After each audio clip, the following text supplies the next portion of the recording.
आदरणीय मंच, प्यारे सभा, आज बहुत खुशी का अवसर है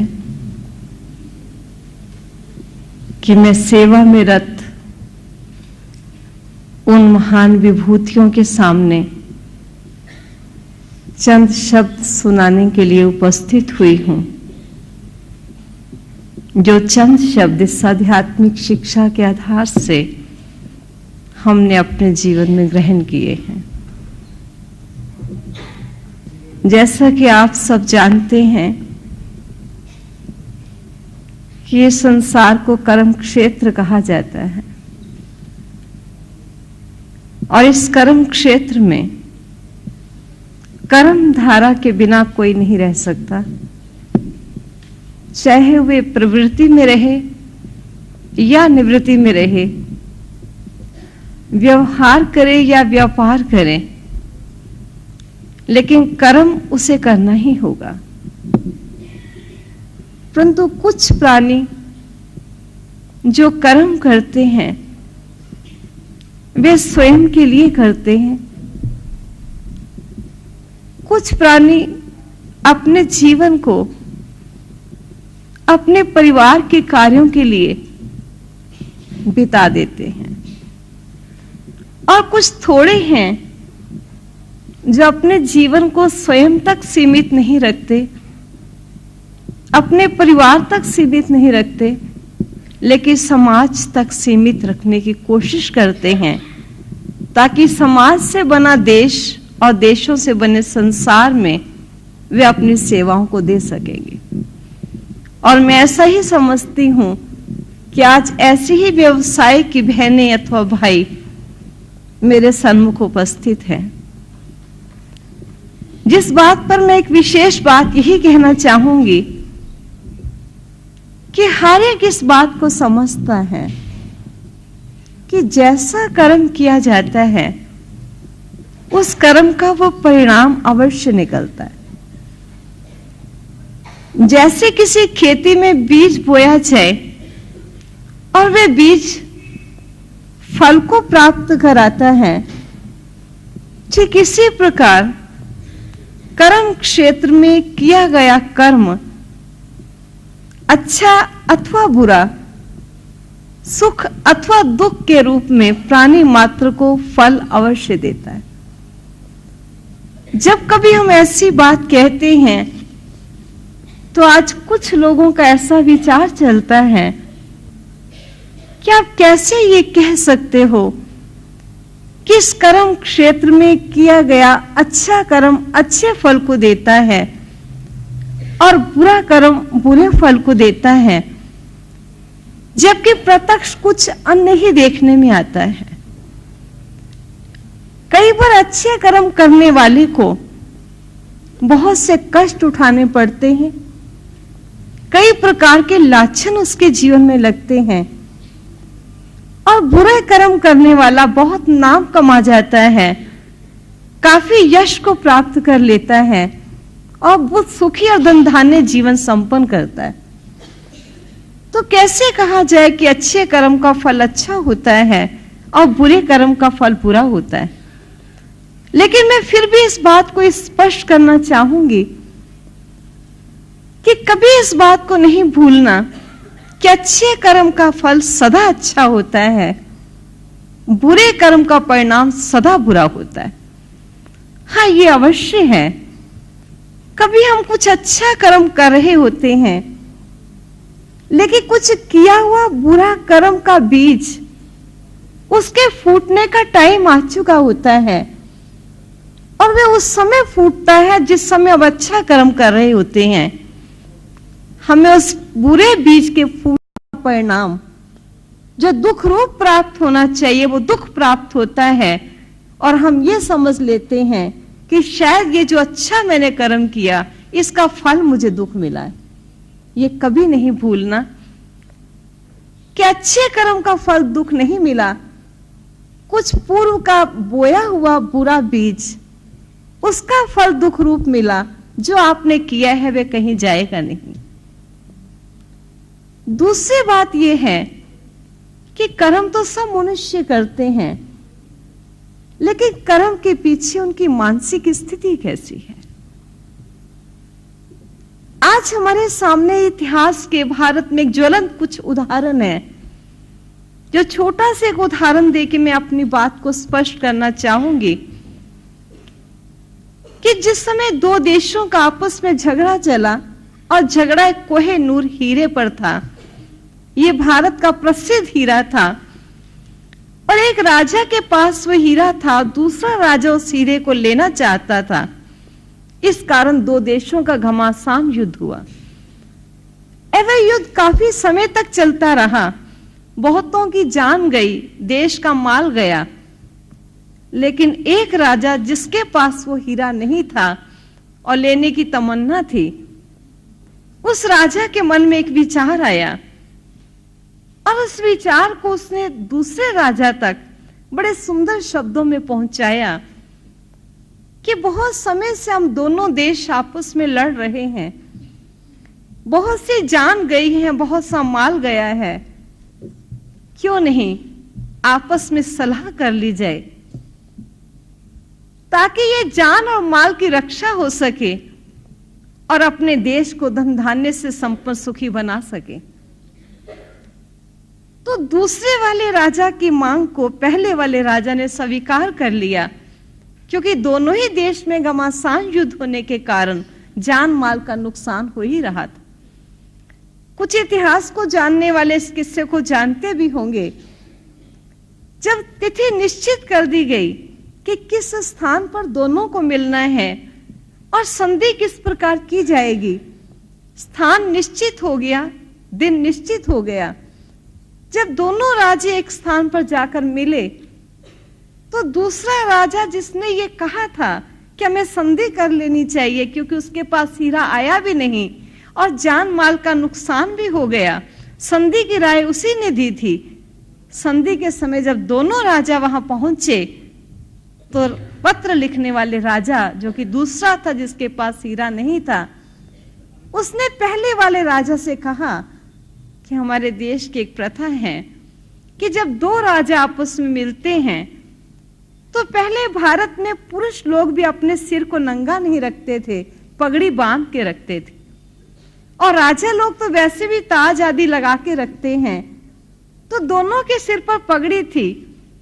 तो इस राजा ने कहा कि हमारे देश की प्रथा है कि जब दो एक जैसे राजा मिलते हैं तो वे आपस में पगड़ी बदल लेते हैं।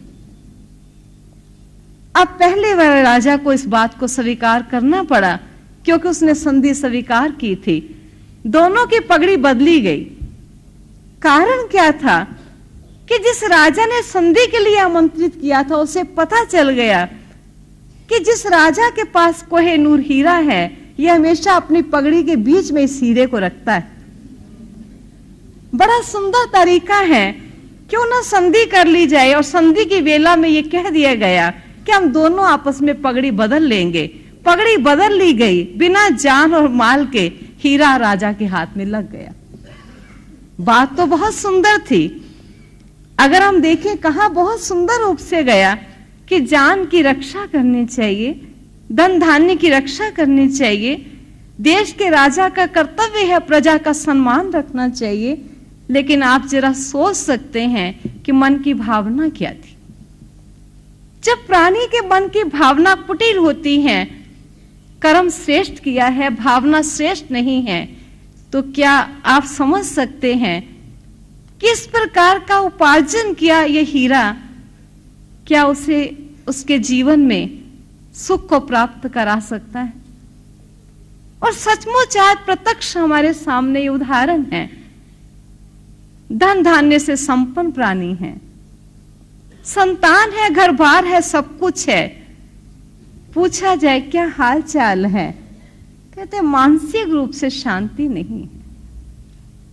बात क्या है, बात भी कुछ नहीं है। भगवान का दिया धन दौलत भी है, संतान भी अच्छी है, कारोबार भी अच्छा है, लेकिन मानसिक शांति नहीं रहती। केवल मात्र इसका यही एक कारण है कि प्राणी मात्र कर्म करते समय कर्म के साथ आध्यात्मिक भावनाओं को भूल जाता है। अगर केवल कर्म को वो ध्यान देता है, लेकिन कर्म सुखदायी कौन सा हो सकता है और कौन सा श्रेष्ठ कर्म होने पर भी सुखदायी नहीं हो सकता है, इस बात का ज्ञान होना प्रत्येक प्राणी के पास अति आवश्यक है, क्योंकि हम सब कर्म क्षेत्र के नागरिक हैं।